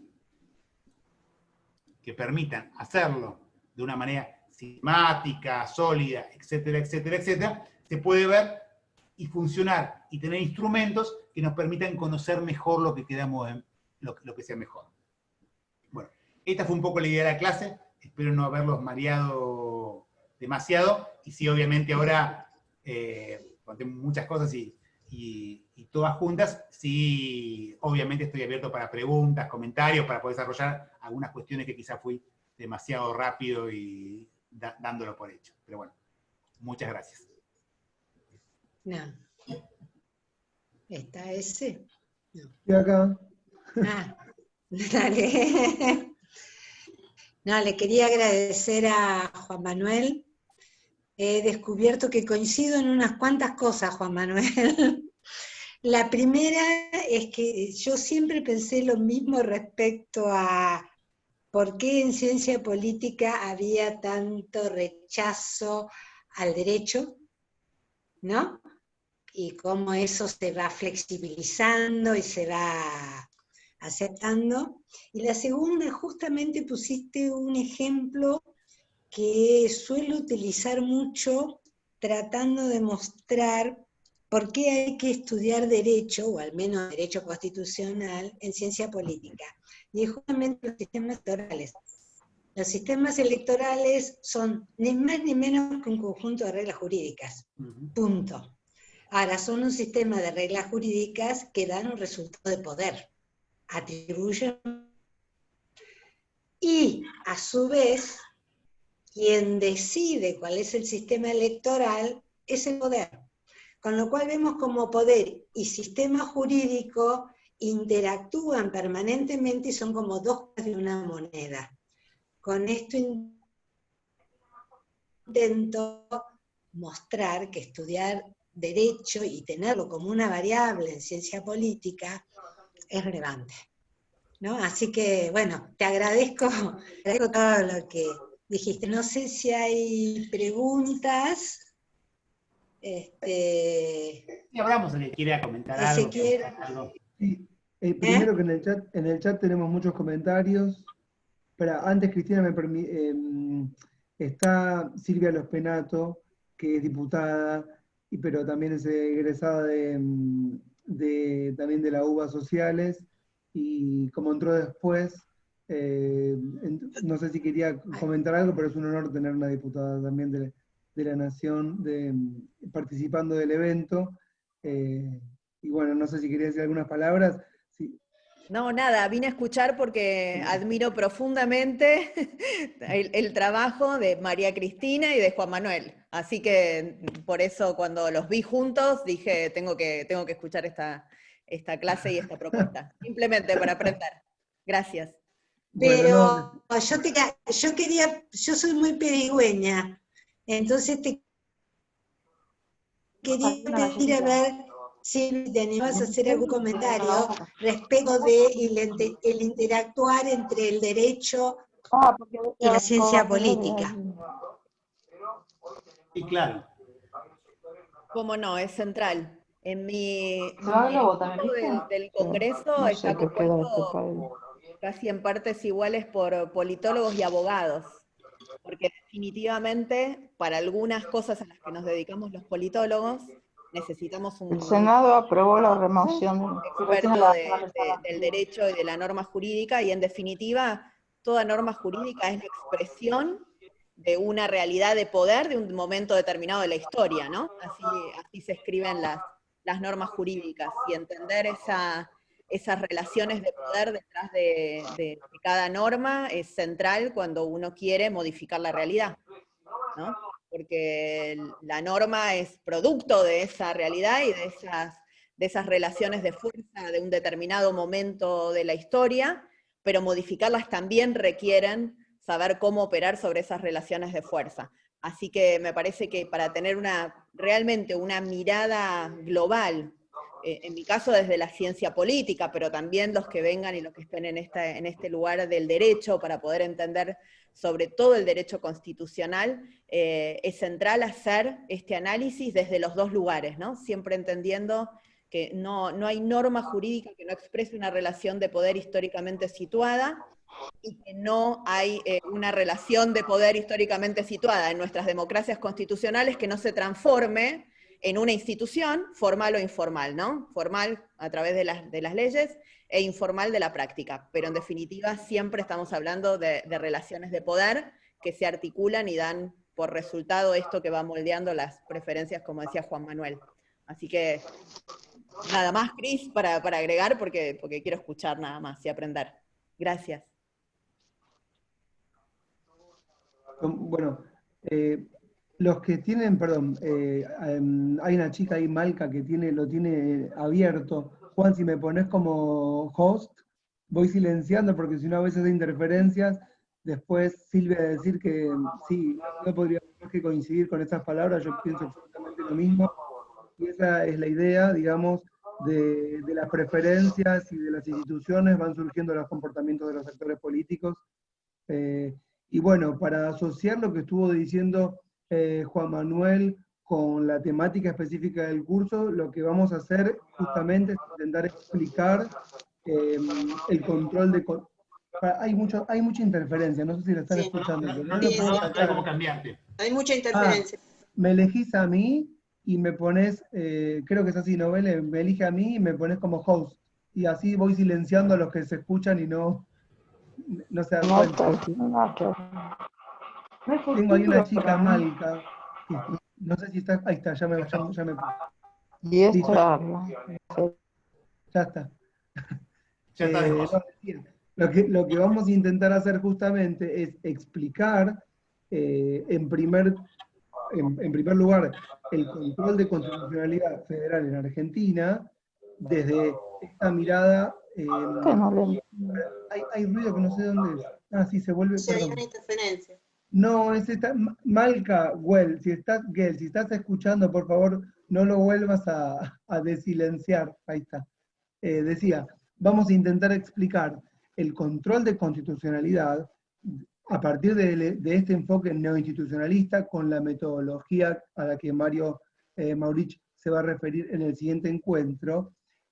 Claramente, como bien dijo Juan, aparentemente uno podría pensar que es un estudio de caso, pero claramente lo hacemos para comparar. Si tenemos la oportunidad y avanzamos, vamos a intentar compararlo, como pusimos en el programa, con si podemos Brasil o si podemos México, para ver cómo un control con determinadas variables genera distintas preferencias y comportamientos de los actores políticos. No vamos a intentar explicar cuál es el mejor control porque no sabríamos cómo definirlo, y además porque cada uno debe tener un ideal de lo que puede ser un mejor sistema de control, y no estamos, digamos, para juzgar esas preferencias, sino para tratar de entender esos comportamientos. Para todos y todas las que vienen del mundo jurídico, es muy importante el enfoque del cual acaba de hablar Juan Manuel, para que nosotros entendamos o percibamos todas las variables del control desde este nuevo enfoque, no desde un punto de vista del deber ser, sino como mecanismos que van a modificar los comportamientos de los actores. Y cada vez que escuchemos entonces que se judicializa una cosa, que se judicializa otra cosa, si esto lo vamos a llevar a la corte, si esto va a ir a un juez de primera instancia, bueno, cómo es que todo eso pasa, pero desde este enfoque, digamos, politológico, neoinstitucionalista, y no de un enfoque netamente jurídico y prescriptivo del deber ser. Digo todas estas cosas como para que se entienda cómo nosotros tenemos que tomar todas estas cosas que nos explicó Juan Manuel, que son fundamentales, y que por eso le pedimos a sistemas políticos comparados que nos dé esta base de enfoque y metodología que son fundamentales, porque si no trabajamos en el aire. Y la idea justamente no es trabajar en el aire, sino a partir de esta base sólida. Entonces a veces es difícil, porque es un poco, como decía al principio, tratar de, no sé si, como de construirse a todos y a todas los que vienen del mundo jurídico, para volver a entenderlos de otro lugar. Y a todos los que son politólogos y politólogas, estudiantes, o recibidos, avanzados, lo digo en función de todo lo que me fueron escribiendo, de dónde viene cada uno y cada una, saber que no le tenemos que tener miedo al derecho, y que todas esas, bueno, digamos, instituciones del mundo jurídico que vamos a entender como variables, tenemos que embarrarnos y entenderlas, porque si no las entendemos no vamos a poder explicar toda la dinámica del sistema judicial, relacionada, por supuesto, con todos los actores y actoras políticos involucrados.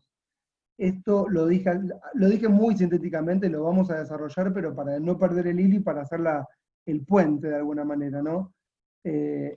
Dicho esto, hay un montón de chats con cosas que estuvieron diciendo, pero no sé si hay preguntas.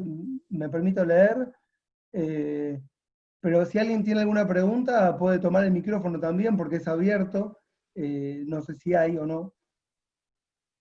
Sí. Si no, Hola, leo. Sí. Hola, ¿qué tal a todos? Mi pregunta tiene que ver con una inquietud personal.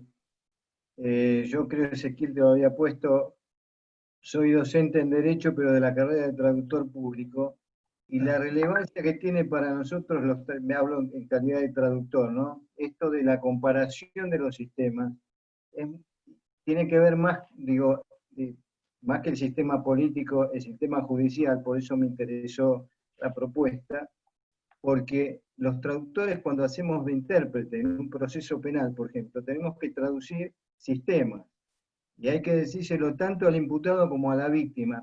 Por ahí no hay visibilidad de la figura del intérprete o el traductor en el campo jurídico mismo, y tampoco por ahí en el campo de la ciencia política, ¿no? Que es más específica.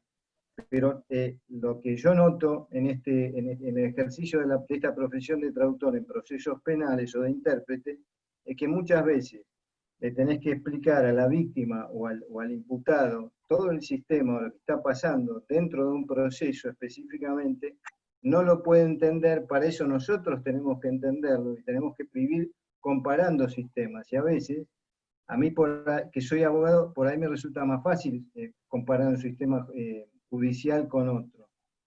Pero igual me resulta bastante difícil, ¿no? Porque es muy el tema del proceso, específicamente en cada etapa procesal. Y al traductor en general, que no está formado en la Facultad de Derecho, también digo. Y eso me preocupa el tema de la función nuestra, ¿no? ¿Cómo hacemos para incorporar los dos sistemas, para poder explicarle a un tercero que no habla nuestro idioma nacional, o al revés, ¿no? A un juez que no habla el idioma del imputado, de la víctima, cómo incorporar este análisis de los sistemas? No sé si fui claro. Sí, absolutamente, creo que pegaste en el clavo lo central, justamente de eso hablamos, ¿no? Cuando vos lo ponés bien en una cuestión bien concreta, pero es lo mismo en todo sentido.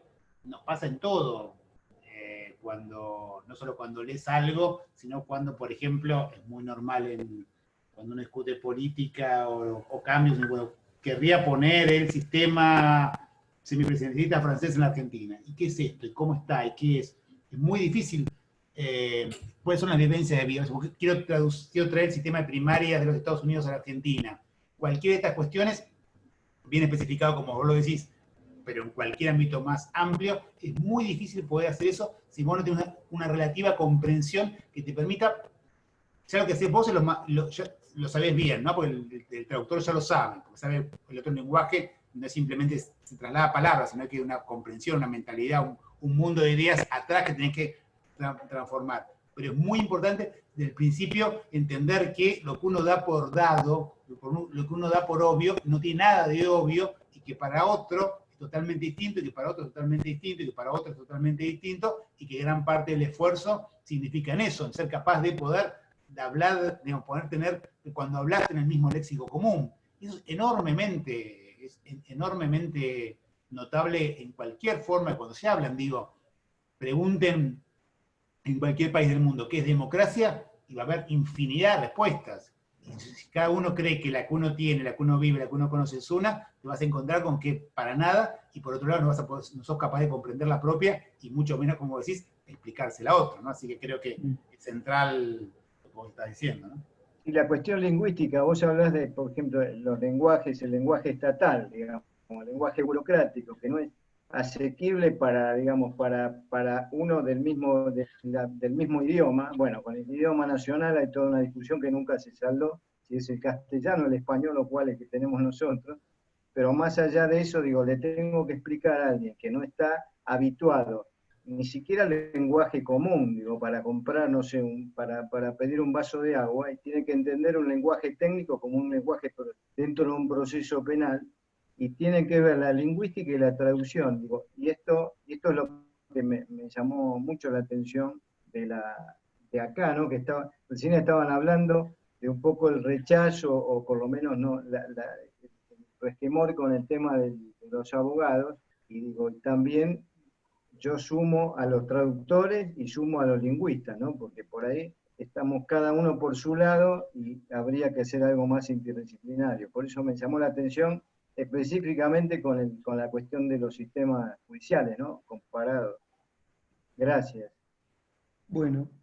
Perdón, quería comentar algo. Me pareció muy interesante todo lo que se habló, y también el tema de las instituciones. Yo trabajo en el registro civil, soy abogada, y el tema de las instituciones y los cambios sociales, cómo pesan y cómo hay veces esos cambios sociales llevan a cambios jurídicos. Es decir, los cambios sociales son preexistentes, por ejemplo el tema del matrimonio igualitario, socialmente ya estaba aceptado antes de que llegara a ser aceptado jurídicamente, ¿no?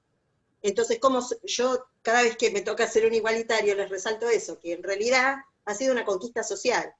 Digamos, lo jurídico se tuvo que ayornar a una realidad preexistente, ¿no? Y me interesó mucho esto de las instituciones, tanto formales como informales, porque a nosotros nos pasó que frente a un cambio social tan importante, había gente que quedó jurídicamente como desencajada, porque veníamos de una estructura muy armada, con lo cual muchos estaban en el límite, y se vivían situaciones, no sé, jornadas de diversidad sexual a las cuales no quería ir nadie, gente que uno descubrió después que era homofóbica, pero no porque no lo hacían por mal, sino que venían con una estructura muy armada en la cabeza, y cuando se dio un cambio social tan importante, todo lo jurídico se tuvo que adaptar a una realidad social diferente. Y yo creo que aún hoy nos seguimos adaptando a esto. Y me parece también que hay veces los cambios sociales presionan, y cuando presionan, lo jurídico no le queda otra que ponerse, digamos, las pilas en algún sentido para lograr un cambio. Porque, digamos, la sociedad avanzaba más allá de lo que jurídicamente estaba establecido. Creo que también pasó en la época de cuando se estableció el divorcio, que no había ley de divorcio, y ya había un montón de parejas que ya tenían otras familias, y no quedó otra que la realidad jurídica se adaptara a una realidad que estaba preexistente, ¿no? Entonces me pareció muy interesante este tema de lo institucional y de lo jurídico frente a una realidad que a veces supera lo que está establecido, ¿no? Lo que vos estás diciendo ahí es justamente lo que significa este enfoque. El neoinstitucionalismo significa justamente lo que vos dijiste. Las instituciones y las preferencias, que antes las dábamos como cosas separadas, en realidad están muy imbricadas absolutamente. Entonces, una institución es también, como decimos, una preferencia congelada. la sociedad va cambiando y va generando una nueva cuestión con los vínculos sociales, y en algún momento eso se concreta y se transforma en ley, pero porque se ha visto en la sociedad. Y a la vez al transformarlo también impulsa otros comportamientos. Es decir, preferencias de instituciones parecen cosas muy distintas, pero en realidad juegan, y uno no puede conocer la sociedad sino justamente tomar las dos cosas juntas y cómo impactan en conjunto. Y cada aspecto que vos decías es exactamente lo que queremos marcar con este enfoque, ¿no? Esa es la riqueza de este enfoque, que te permite ver para los dos lugares y no confundirte y hablar de cosas que no son, que es un poco el objetivo, ¿no? Sí, nosotros quedamos en algunas cosas superados por la situación, porque por ejemplo las partidas de nacimiento no estaban establecidas para tener 2 madres, claro, y había que anotar 2 madres. Claro. Entonces todo ese tipo de cosas no nos quedó otra que readaptarnos y ver cómo se solucionaban, cómo se establecían en el papel, ¿no? En la realidad jurídica, digamos. Traducirla en norma, traducirla en una norma. Sí, traducirlo en la norma. Sí, bueno, la sociología igual sabe que en un formulario ya hay tensión, ¿no? En cada línea. Toda institución es, acuérdense, toda institución, desde la más simple, digamos, siempre, nunca es neutral, digamos, es la base, ¿no? Y cuanto más, de vuelta, cuando estoy más en la vida cotidiana, pero cuanto más me acerco a cuestiones de poder, menos neutral son. No está mal, está bien, es simplemente no ser de una mirada inocente sobre eso, poder tomarla así, y no neutralidad. Un formulario de determinada manera ayuda más, le gusta más, es más simpático para unos que para otros. Como lo redacto, estoy redistribuyendo el poder. Lo hago más obvio, estoy también forzando a llevar el poder. Digamos, no hay que tenerle miedo a estas cosas para analizar la realidad tal como es, ¿no? Sí, por favor, quisiera agregar algo a lo que estamos aquí charlando. En este sentido, la importancia de lo que remarcaba tanto Juan Manuel en su exposición como el compañero que es profesor en el traductorado en la Facultad de Derecho, como la compañera que trabaja en el registro civil, la importancia de lo que quizás en términos metodológicos se llama el recorte semántico, ¿no? Cómo nosotros definimos lo que estamos queriendo conocer, lo que estamos queriendo explicar, lo que estamos queriendo comprender, ¿sí? De acuerdo al recorte semántico que hagamos, va a ser la efectividad de acercarnos al fenómeno que estamos problematizando. Si en el lenguaje común se plantea, ¿no?, que el uso de tal o cual palabra que está planteando un recorte institucional se tiene que adaptar a los cambios sociales. Imagínense cuando desde el campo científico nosotros queremos precisamente tratar de ver la relación entre instituciones y los comportamientos y las motivaciones de los comportamientos, cuán cuidadosos tenemos que ser de definir correctamente, ¿no? Porque es la forma en la cual estamos recortando la porción de realidad que queremos explicar o que queremos comprender, ¿no? Entonces, bueno, esto lo vamos a ver la semana que viene, particularmente en la charla que me va a tocar a mí, digamos, poder llevar adelante, ¿no? Bueno, si les parece, lo dejamos acá, que ya son las 8 menos cuarto, si no se va a hacer largo. Juan, lo único que te pido, que me pidieron, si podemos compartir el PowerPoint, si vos lo tenés, me lo mandás y yo se los dejo disponibles. Después les paso el link en el grupo. Seamos prudentes en el grupo de WhatsApp. Si tienen consultas, me las hacen en privado mejor. Y bueno, ya nos vamos viendo entonces el miércoles que viene, si están de acuerdo. Y también dejamos esta clase grabada en el link también para los que quieren verla o para los que no pudieron y se van a enganchar después. Sí, yo para llevárselas a los del civil, así se las comparto. Está bueno. Bueno. Gracias. Muy bueno. Difusora. Bueno, gracias Juan Manuel, gracias Mario, gracias Ezequiel, gracias Silvia y gracias a todos. Muchas gracias. Chau, chau. Muchas gracias. Chao, chao, hasta luego. Gracias.